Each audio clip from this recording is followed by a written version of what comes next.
झारखंड से भी मिलता है। झारखंड के बिशुनपुर में इन दिनों 30 से ज्यादा समूह मिलकर के लेमन ग्रास की खेती कर रहे हैं। लेमन ग्रास 4 महीनों में तैयार हो जाती है और उसका तेल बाजार में अच्छे दामों में बिकता है। इसकी आजकल काफी मांग भी है। मैं देश के 2 इलाकों के बारे में भी बात करना चाहता हूं। दोनों ही एक दूसरे से सैकड़ों किलोमीटर दूर है और अपने अपने तरीके से भारत को आत्मनिर्भर बनाने के लिए कुछ हटकर के काम कर रहे हैं। एक है लद्दाख और दूसरा है कच्छ। लेह और लद्दाख का नाम सामने आते ही खूबसूरत वादियां और ऊंचे ऊंचे पहाड़ों के दृश्य हमारे सामने आ जाते हैं। ताजी हवा के झोंके महसूस होने लगते हैं। वहीं कच्छ का जिक्र होते ही रेगिस्तान, दूर दूर तक रेगिस्तान, कहीं पेड़ पौधा भी नजर ना आए, ये सब हमारे सामने आ जाता है। लद्दाख में एक विशिष्ट फल होता है जिसका नाम चूली या एप्रिकॉट यानी खुबानी है। ये फसल इस क्षेत्र की इकोनॉमी को बदलने की क्षमता रखती है, परंतु अफसोस की बात यह है कि सप्लाई चेन, मौसम की मार जैसी अनेक चुनौतियों से ये जूझता रहता है। इसकी कम से कम बर्बादी हो, इसके लिए आजकल एक नए इनोवेशन का इस्तेमाल शुरू हुआ है। एक ड्यूअल सिस्टम है जिसका नाम है solar apricot dryer and space heater. ये खुबानी और दूसरे अन्य फलों एवं सब्जियों को जरूरत के अनुसार सूखा सकता है, और वो भी हाइजीनिक तरीके से। पहले जब खुबानी को खेतों के पास सुखाते थे तो इससे बर्बादी तो होती ही थी, साथ ही धूल और बारिश के पानी की वजह से फलों की क्वालिटी भी प्रभावित होती थी। दूसरी ओर आजकल कच्छ में किसान ड्रैगन फ्रूट्स की खेती के लिए सराहनीय प्रयास कर रहे हैं। बहुत से लोग जब सुनते हैं तो उन्हें आश्चर्य होता है, कच्छ और ड्रैगन फ्रूट्स, लेकिन वहां आज कई किसान इस कार्य में जुटे हैं। फल की गुणवत्ता और कम जमीन में ज्यादा उत्पाद को लेकर काफी इनोवेशन किए जा रहे हैं।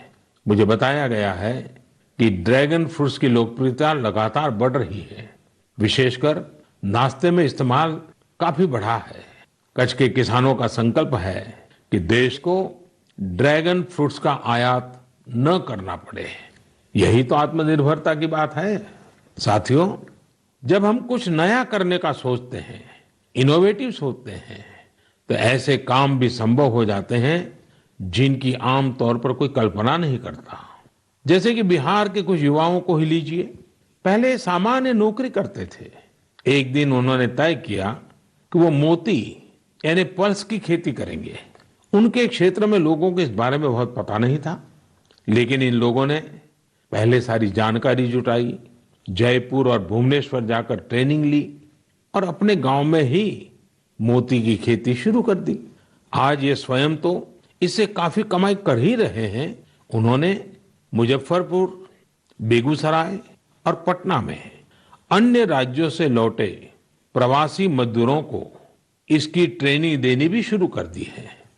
कितने ही लोगों के लिए इससे आत्मनिर्भरता के रास्ते खुल गए हैं।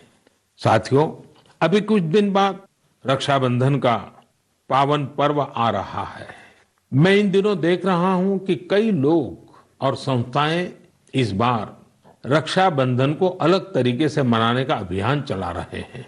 कई लोग इसे वोकल फॉर लोकल से भी जोड़ रहे हैं, और बात भी सही है। हमारे पर्व हमारे समाज के, हमारे घर के पास ही किसी व्यक्ति का व्यापार बढ़े, उसका भी पर्व खुशहाल हो, तब पर्व का आनंद कुछ और ही हो जाता है। सभी देशवासियों को रक्षाबंधन की बहुत बहुत शुभकामनाएं। साथियों, 7 अगस्त को नेशनल हैंडलूम डे है। भारत का हैंडलूम, हमारा हैंडीक्राफ्ट अपने आप में सैकड़ों वर्षों का गौरवमय इतिहास समेटे हुए है।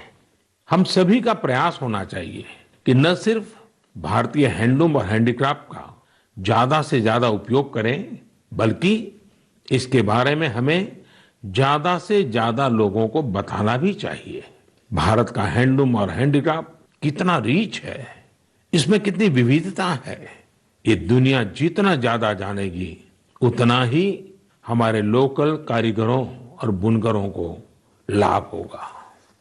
साथियों, विशेषकर मेरे युवा साथियों, हमारा देश बदल रहा है। कैसे बदल रहा है, कितनी तेजी से बदल रहा है, कैसे कैसे क्षेत्रों में बदल रहा है।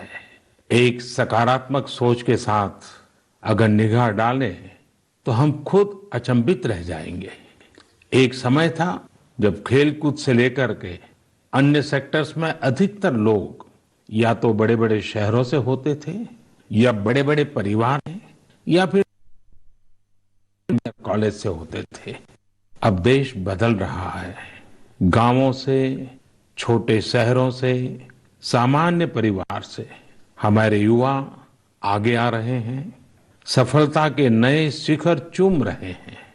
ये लोग संकटों के बीच भी नए नए सपने संजोते हुए आगे बढ़ रहे हैं।